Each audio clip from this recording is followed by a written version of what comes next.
வீர திருநாவுக்கரசு உங்களோட நிகழ்ச்சிக்கு வரவேற்கிற இறுதி நேரத்தில் வந்திருக்கீங்க. சில காலதாமதத்தினால ஒன்றும் இல்லை. உங்களுக்கு முன்பு பேசியவர்கள், குறிப்பாக காங்கிரஸை சார்ந்திருக்கக்கூடியவர்கள் பேசும்போது, இந்திய தேர்தல் ஆணையத்துடைய செயலால் தான் பாஜக வெற்றி பெற்றிருக்கிறது, மக்கள் வெற்றி பெற வைக்கவில்லை, இந்திய தேர்தல் ஆணையம் வெற்றி பெற்ற வைத்திருக்கிறது பீகார் சட்டமன்ற தேர்தலை அப்படின்னு சொல்லி ஒரு காரசாரமான ஒரு பேச்சுக்கள் இருந்துச்சு. உங்களுடைய பதில்?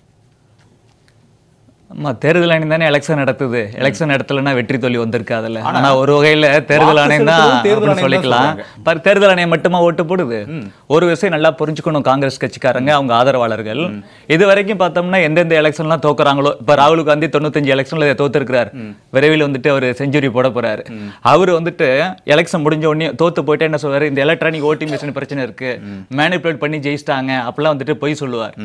அதனால தான் அவர் பொய் சொல்றதா தான் அவங்க கட்சியை சார்ந்த கார்த்தி பா சிதம்பரமே அதை ஏத்துக்கல. காங்கிரஸ் கட்சிக்கு மக்கள் வந்துட்டு ஓட்டு போட மாட்டேங்கிறாங்க, நம்ம மக்களை விட்டு ரொம்ப தொலைதூரத்தில் அந்நியப்பட்டு போயிட்டோம், நமக்கு ஏன் ஓட்டு போடல சொல்லி நம்ம அலசி ஆராய்ஞ்சி மக்கள் மத்தியில் போயிட்டு நம்மளோட திட்டங்கள் எல்லாம் சொல்லி மக்களுக்காக போராடி ஜெயிக்க பார்க்கணும் மொழிய, அதை விட்டுட்டு மேனிபுலேட் பண்ண முடியாத இந்த எலக்ட்ரானிக் ஓட்டிங் மிஷினே குறை சொல்லிட்டு இருக்கக்கூடாது சொல்லி அவங்க கட்சியை சார்ந்த எம்பியை சொல்லியிருக்கிறார்.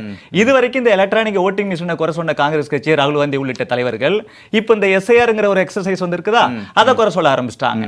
இவங்க என்னைக்கு electronic voting machine, SIR exercise, election commission, இந்த மாதிரி விஷயங்கள்லாம் குறை சொல்லி தோல்வியை மறைக்க முயலாம நேர்மையா அனலைஸ் பண்றாங்களோ, அன்னைக்கு தான் சில இடத்துல டெபாசிட் வாங்காத அவங்க முயற்சி பண்ண முடியும்.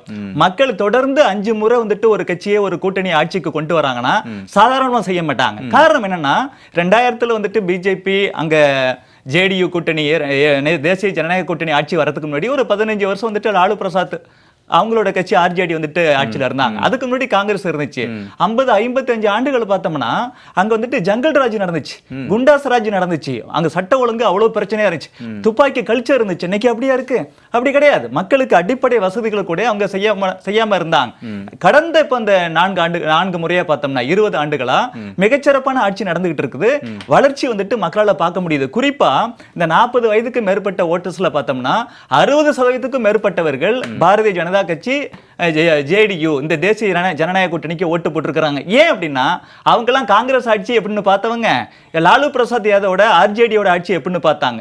இன்னைக்கு இருக்கக்கூடிய ஆட்சி வந்துட்டு சட்ட ஒழுங்கு சிறப்பாக மேற்கொள்ளுது. அதனால நிறைய வந்துட்டு தொழில் அங்க ஆரம்பிச்சிருக்கு. மக்களுக்கு தேவையான அடிப்படை விஷயங்கள்லாம் செஞ்சு கொடுத்திருக்காங்க. பீகார்ல இருந்து வெளியில போறவங்களோட எண்ணிக்கை குறைக்கப்பட்டு இருக்குது. இன்னும் கூட நிறைய செய்ய வேண்டியது இருக்கு. ஒரு காலகட்டத்தில் அப்படி பார்த்தோம்னா எக்கச்சக்கமா கோடிக்கணக்கில் வந்தாங்க.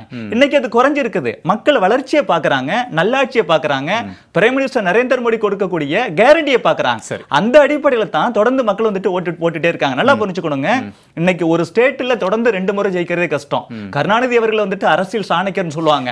அவர் திமுக தலைவர் ஆனதுல இருந்து தொடர்ந்து 2 முறை ஒரு டைம் கூட ஜெயிச்சது இல்ல. அரசியல் சாணக்கியர்னு சொல்லக்கூடிய அவராலேயே தொடர்ந்து 2 முறை ஜெயிக்க முடியல.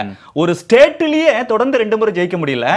ஆனா இவர் நரேந்திர மோடியை பாருங்க, நாட்டிலேயே 3 முறை ஜெயிச்சாரு. இப்ப அவரு கொடுக்கிற வாக்குறுதியை, கேரண்டியை நம்பி இங்க பார்த்தோம்னா பீகார்ல அவர் 2014 பிரைம் மினிஸ்டர் வந்தாரா, 2015, 20, 25 தொடர்ந்து 3 முறை இங்க வந்துட்டு பீகார்ல ஜெயிக்க வச்சிருக்காங்க.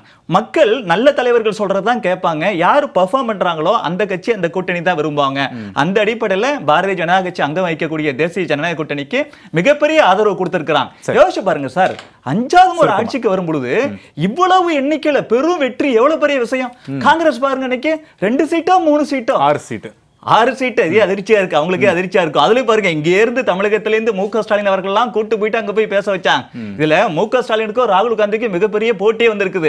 யாரு வந்துட்டு அதிகமா தோக்கடிக்கிறது நம்ம கட்சியை, நம்ம கூட்டணி சொல்லி இங்க இருந்து அங்க போய் இந்த மாதிரி எல்லாம் பேசி உண்மைக்கு புறம்பா நீங்க எது பேசினாலும் மக்கள் மத்தியில் எடுப்படாங்க. குறிப்பா இந்த குடும்ப அரசியல்ல இன்னைக்கு இருக்கக்கூடிய voters, young voters, first time voters வந்துட்டு விரும்புறதில்ல, பெண்கள் விரும்புறதில்லைங்க. 1,75 லட்சம் வாக்காளர்கள் பார்த்தோம்னா இளைஞர்கள், அவங்க எல்லாம் குடும்ப ஆட்சி விரும்புறது. அது போல சட்டம் ஒழுங்கு சரியா இருக்குன்னு ஆசைப்படுறாங்க. ஊழல் செஞ்சவங்களை ஒருபோதும் ஏத்துக்கொள்ள மாட்டோம்னு சொல்றாங்க. தமிழகத்தில் இது பிரதிபலிக்க போகுது.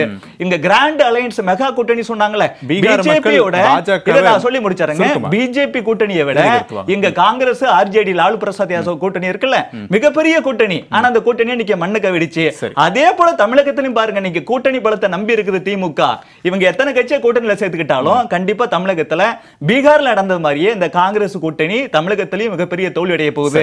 விஜய் அவர்களுக்கு இதுல ஒரு பாடம் இருக்கு. சரி, புதுசா கட்சி ஆரம்பிக்கிறேன்னு சொல்லி மிகப்பெரிய ஒரு எண்ணத்துல இருந்தோம்னா படுதோல்வி தான் காரணங்கிறது விஜய் அவர்களும் புரிஞ்சுக்கணுங்க.